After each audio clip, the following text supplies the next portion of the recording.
Okay, good morning students. So in the previous lecture we finding out the maximum bending moment and plastic moment using the static method. Right, so the procedures are as you know because I discussed in the previous lecture. So now we are finding out the plastic maximum bending moment and plastic moment with the help of kinematic method. So how do we find this kinematic method? So here these are the beam which is A, B and C point, right? But જ્યારે plastic moment તમારે find કરીએ kinetic મેથડથી તો તમે આવી રીતે half point પર તમે find out ના કરી શકો, રાઈટ? તો આપણે શું કરીશું? એડ કરીશું. આપણે એને શું કન્સિડર કરીશું? એઝ અ ફૂલ યુડીએલ.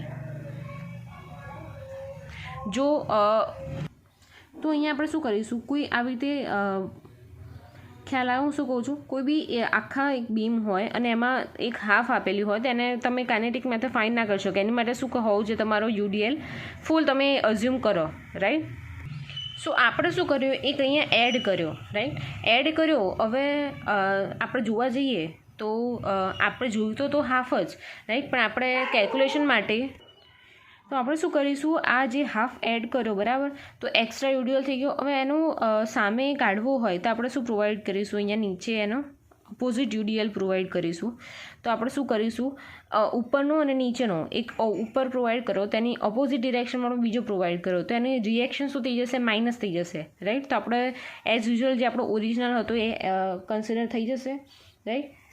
તો આ બી આપણો શું થઈ જશે? 175 કિલો ન્યૂટન પર મીટર, રાઈટ? ખ્યાલ આવે શું કર્યું? આપણે હાફ યુડીએલ તરીકે ફાઇન્ડ કરી નહોતા શકતા, રાઈટ? તો આપણે બીજો યુડીએલ એડ કરવો પડ્યો. તો એની ઇફેક્ટ માઇનસ કરવા માટે આપણે શું કર્યું? ડાઉનવર્ડ ડિરેક્શનમાં આપણે એક બીજો પ્રોવાઈડ કરી નાખ્યો, રાઈટ? સો અહીંયા એક આપણે ગ્રાફ પ્લાસ્ટિક મોમેન્ટનો આપણે એક ડ્રો કરી નાખીએ છીએ. તમારો આ બીમ થઈ ગયો, રાઈટ? તમારે મેક્સિમમ બેન્ડિંગ મુમેન્ટ હતી, એક લાગતી હતી. તો સો આ પોઈન્ટ ઉપર તમારે એક મેક્સિમમ બેન્ડિંગ મુમેન્ટ લાગતી હતી, તો અહીંયા જોઈન કર્યો, રાઈટ? સો આ પોઈન્ટ પર તમારી મેક્સિમમ બેન્ડિંગ મોમેન્ટ લાગતી હતી. તો આ આપણે ડિફ્લેક્શનનું નામ આપ્યું ડેલ્ટા. અને આ કેટલા ડિસ્ટન્સ પર લાગતું હતું? તો ઉપર આપણે ફાઇન્ડ આઉટ કર્યું 2.25 મીટર પર, રાઈટ? તો અહીંયા હું આપણે આપી દઈએ 2.25 મીટર, રાઈટ? આ તમારો પોઈન્ટ હતો એ, આ પોઈન્ટ હતો તમારો બી, રાઈટ? અહીંયા આવશે એંગલ થીટા અને અહીંયા એંગલ આવશે θ1, રાઈટ? સો તમારો નીચેનો એંગલ કેટલો થશે? θ+θ1, રાઈટ? પણ આ થઈ ગયું શું તમારે વાત કે આ થયો તમારો આ એક્સ પોઈન્ટ પર જ્યાં મેક્સિમમ બેન્ડિંગ મોમેન્ટ લાગતી હતી ત્યાં.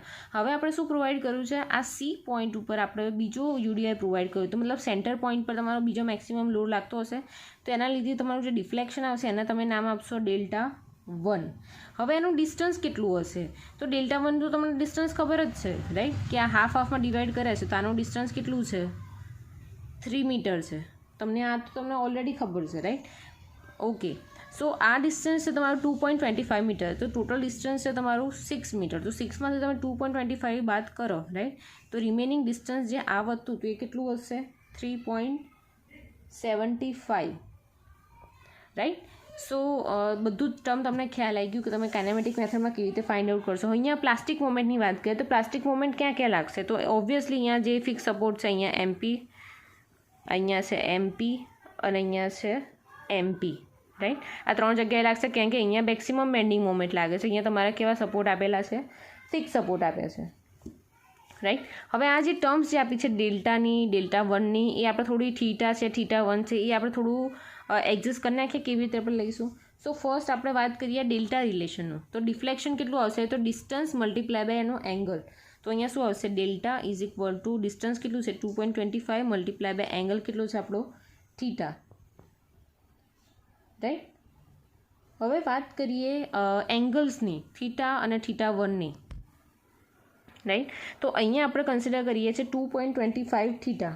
તો અહીંયા લખું છું 2.25 થીટા ઇઝ ઇક્વલ ટુ આપણે શું લીધું? Distance multiply by angle. તો એની સામે ડિસ્ટન્સ કેટલું છે? તો કે 3.75 મલ્ટીપ્લાય બાય એનું એંગલ કેટલું છે? 3.75 multiply by angle is θ1, right? તો અહીંયા આપણે શું કરીશું? θ1 કોમન કાઢીએ તો આપણને આન્સર મળશે 0.6 થીટા આપણે શું કર્યું θ1ના ફોર્મમાં લાયા કે જ્યાં જ્યાં θ1 હશે ત્યાં આપણે શું મૂકીશું 0.6 થીટા મૂકીએ તો થીટાનું આપણે એનું આગળ કેલ્ક્યુલેશન કરતા ફાવે રાઈટ.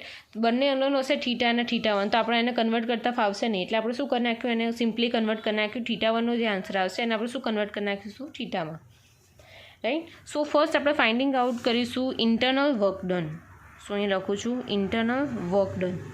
હવે ઇન્ટરનલ વર્ક ડનનું શું હતું moment multiply by its rotation moment multiply by its angle. તો અહીંયા જોવા જઈએ તો શું આવશે એમપી થીટા પ્લસ θ1 અને અહીંયા શું આવશે એમપી θ1. જે મોમેન્ટ છે એની જોડે જે એંગલ બને છે એ આપણે સિમ્પલી લખવાનું છે તો અહીંયા લખી દઈએ MP theta plus MP theta plus θ1 plus MP θ1.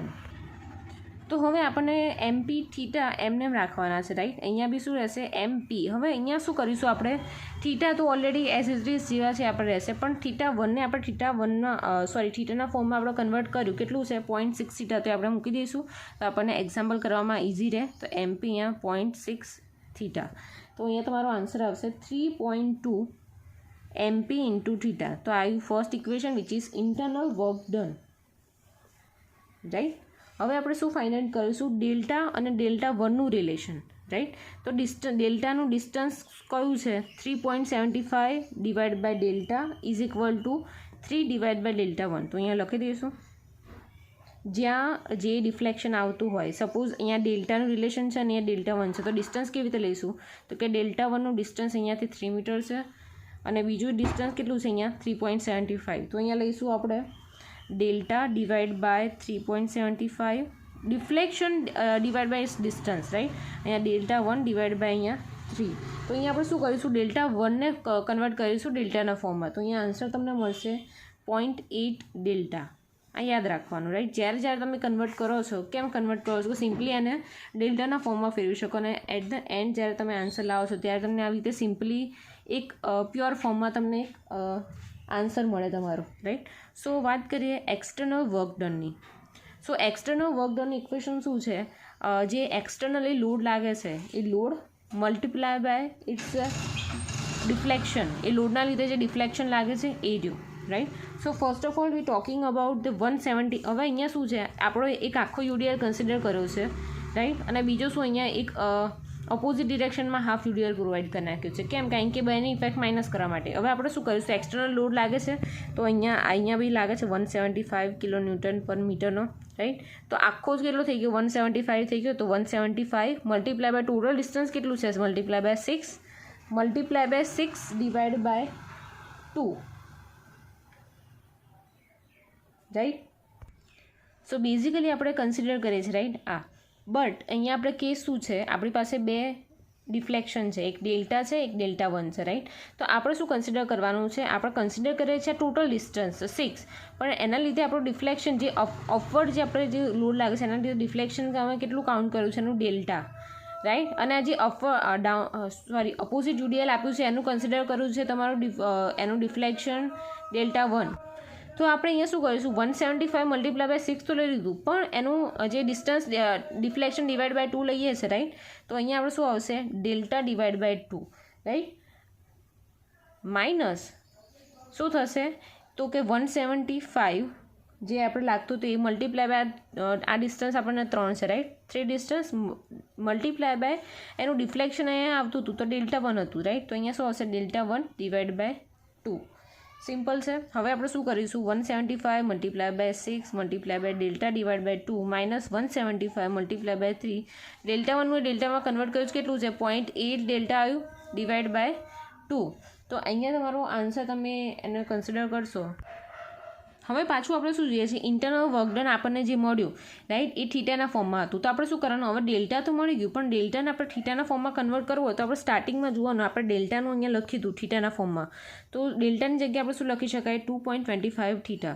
તો અહીંયા લખીશું 175 મલ્ટીપ્લાય બાય 6 ડેલ્ટાની જગ્યાએ 2.25 theta divide by 2 minus 175 multiply by 3 multiply by 0.8 multiply by delta કેટલા છે 2.25 થીટા ડિવાઇડ બાય 2.